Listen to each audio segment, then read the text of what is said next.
Hello Ganesh, முத்து விட்ட குத்து ஒரு அருமையான சோசியல் ரெஸ்பான்சிபிலிட்டி உள்ள ஒரு நல்ல கதையை கொடுத்திருக்கிறீர்கள். இன்றைய காலகட்டத்திலே தாத்தா பேரனுடைய உறவு அவ்வளவு நன்றாக இல்லை. பொதுவாக பேரன்களுக்கும் பேத்திகளுக்கும் தாத்தா பாட்டிகளை பற்றி அக்கறையே கிடையாது. அதெல்லாம் உங்களுடைய குறையாக இருக்கும். ஒன்று சொன்னீர்கள், ஊரிலே 5 பவுன் நகைக்காக பேரன் பாட்டியுடைய கழுத்தை அறுத்ததாக கூட சொன்னீர்கள். அதுபோன்ற நிகழ்வுகள் நடந்து கொண்டிருக்கின்ற இந்த காலகட்டத்திலே குழந்தைகளின் ப்ராஜெக்டுக்காக தாத்தா கொடுத்த அந்த ஒத்துழைப்பு மிகவும் அற்புதம். நல்ல முறையிலே கதை இருந்தது. அதிலும் அந்த ரத்தம் வந்ததுக்கான காரணம் வெற்றிலை போட்டு ஒரு வாயிலை வைத்து அது ரத்தமாக மாற்றியது. எல்லாமே ஒரு அது நாடகம் என்றாலும் கூட அது நாடகமல்லாமல் அது உண்மையிலேயே நடந்தது போன்ற ஒரு பாவனையை உண்டாக்கி கதையை நல்ல முறையில் முடித்திருக்கிறீர்கள்.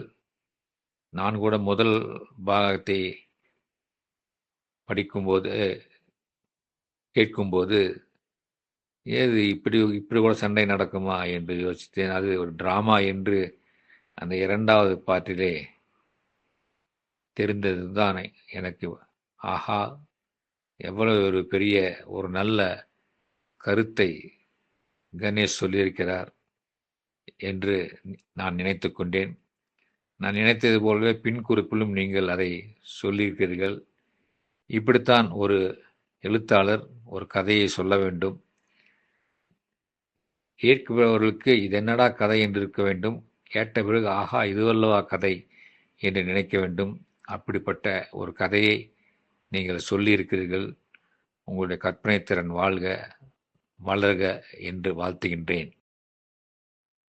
அன்பு நேயர்களே, நான் தான் உங்க அட்லாண்டா கணேஷ்.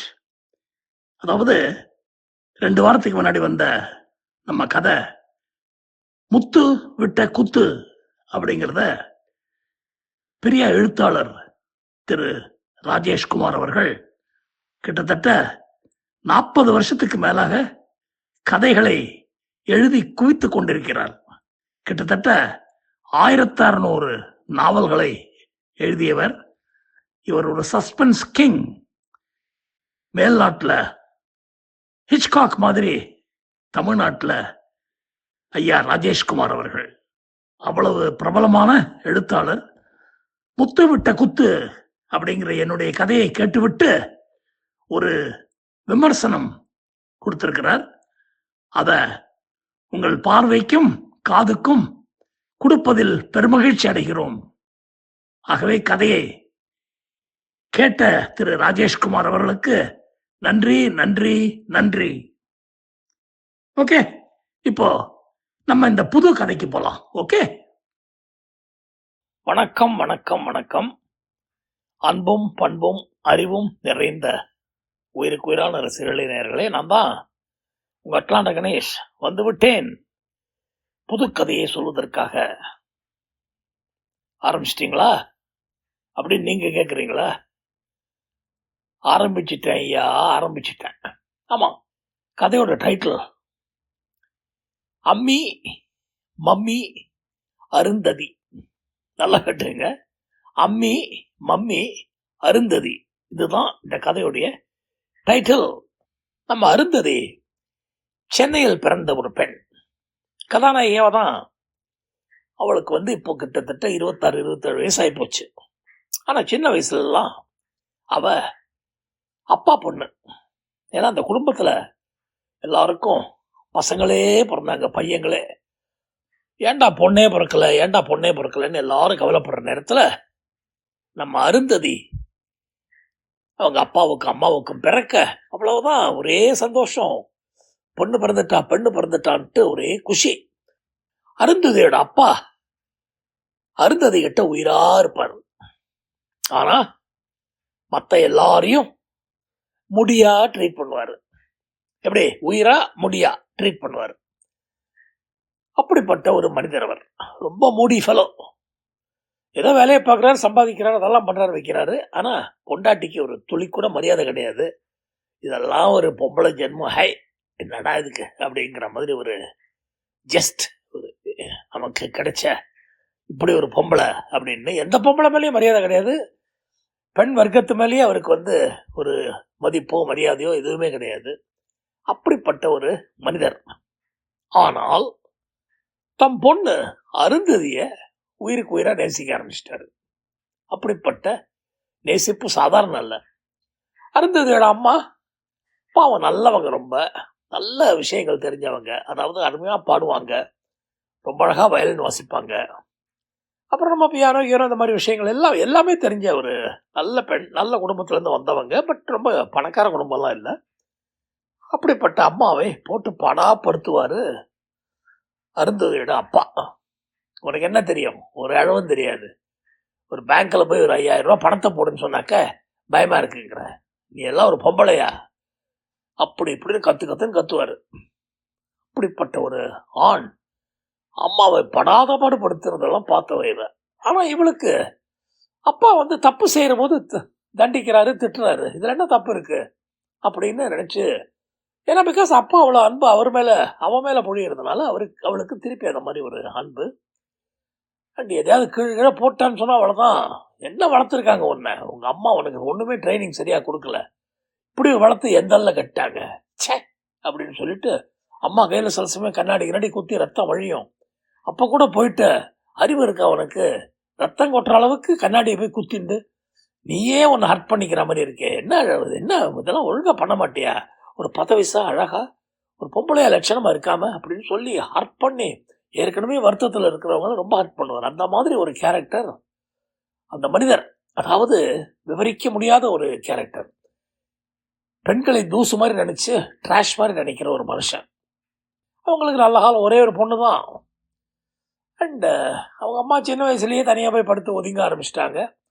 அண்ட் இந்த பொண்ணு அப்பா பொண்ணாக இருக்கிறதுனால அவங்களுக்கு இந்த பொண்ணு மேலேயும் ஒரு சின்ன, என்னடா இது இந்த பொண்ணு இப்படி இருக்கு, அப்பாவை இந்த மாதிரி குணத்தெல்லாம் பொறுத்துக்கிட்டு போகுது அப்படிங்கிற போது அப்பா அம்மாவை திட்டுற போது வைக்கிற போது இந்த பொண்ணும் சின்ன வயசுல 8 வயசு 9 வயசுல, அம்மா ஏம்மா அப்பா திட்டுற மாதிரி நடந்துக்கிறேன், கரெக்டாக நடந்துக்க அப்படின்னா அப்பாக்காரன் இன்னும் 4 தடவை சொல்லு, அவளுக்கு மண்டையில் ஏறாதுன்னு சொல்லி அம்மாவை அவ்வளவு பாடுபடுத்துவாங்க.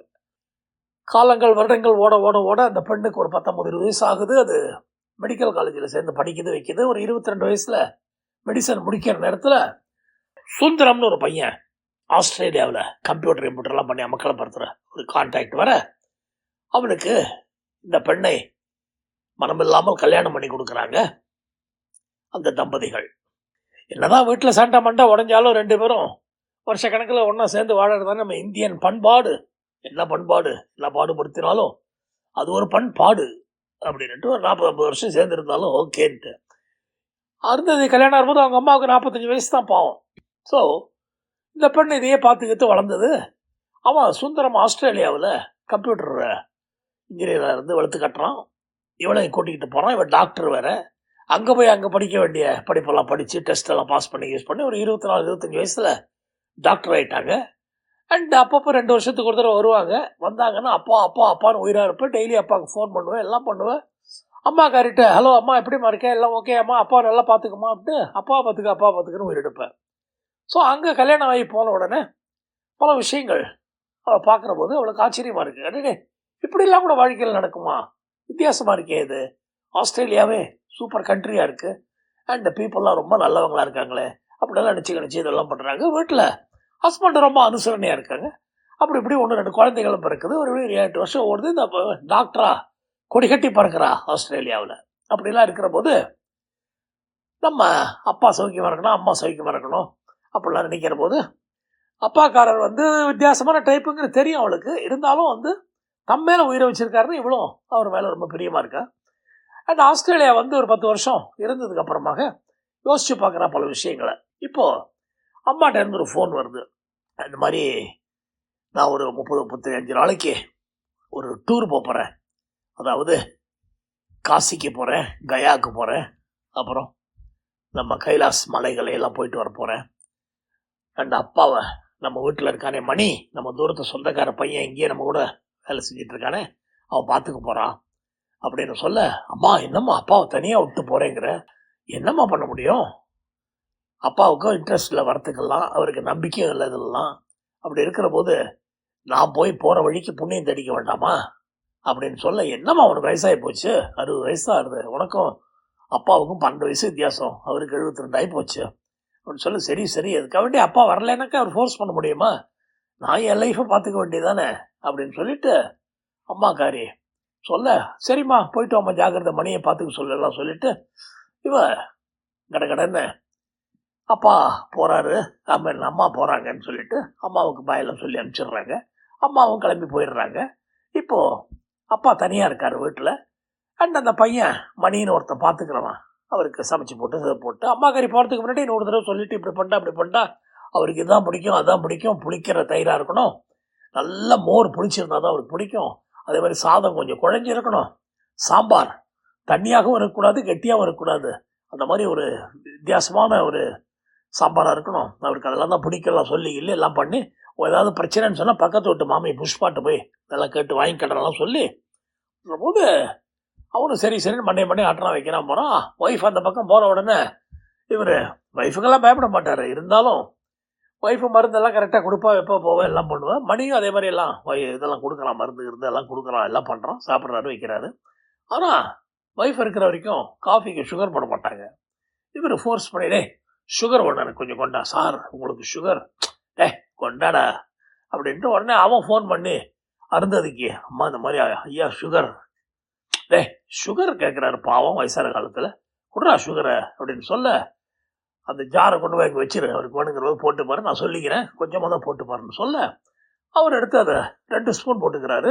பையன் பார்த்துட்டு மிரள்றான், என்னடா 2 ஸ்பூன் போட்டுக்கிறாரு, ஏற்கனவே பயங்கர சுகர் இருக்கு இவருக்குன்னு.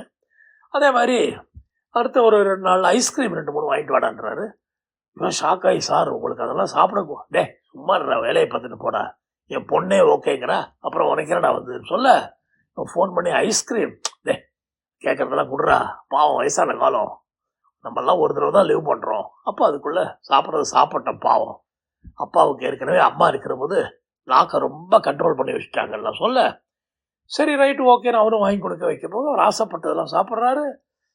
பஜ்ஜி பூரி பொட்டேட்டோ இந்த மாதிரி எல்லா விஷயங்களையும் எண்ணெய் ஐட்டம் எல்லாம் கடையிலேருந்து வாங்கிட்டு சொல்கிறாரு. பெஸ்ட்டு ஹோட்டல்னு அதை வாங்க இது வாங்கன்னு சொல்லி இதெல்லாம் பண்ணி மணிக்கு என்ன செய்யறதுன்னு தெரியல. அவன் பொண்ணுக்காரியும் ஓகேங்கிறா. முடிஞ்சதாவது இவருக்கு உடம்பு ஒரு மாதிரி இருக்கு. அண்டு கடைசியில் அவன் அம்மா திருப்பி 33வது நாளைக்கு வீட்டுக்கு வரும்போது இவர் அது முதல் நாள் ராத்திரி குய்யோ முறையோன்னு கத்தி, ஐயோ எனக்கு இது முடியலையே அது முடியலையே, என் ஒய்ஃபை கூப்பிடு, ஒய்ஃப் எங்க ஒய்ஃப் சார் அவங்க நாளைக்கு தான் சார் வராங்க, எங்கடா போயிட்டா புருஷனை விட்டுட்டு, அவ என் பொண்ணை கூப்பிடு உடனே பறந்து வந்துடுவாங்க, எல்லாம் கத்தி கித்தி எல்லாம் பண்ணி இதை பண்ணி அவன் வர இன்னைக்கு ஒய்ஃப் வர இன்னைக்கு காலையில் உயிரை விட்டுறாரு மனுஷன். அவ்வளவுதான், மணி பதறி போய் இது பண்ணுறோம். அந்த அம்மா வராங்க, இவருடைய டெட் பாடி தான் இருக்கு. என்ன பண்ணுறது என்னன்னு தெரியல, ஷாக் ஆயிடுறாங்க.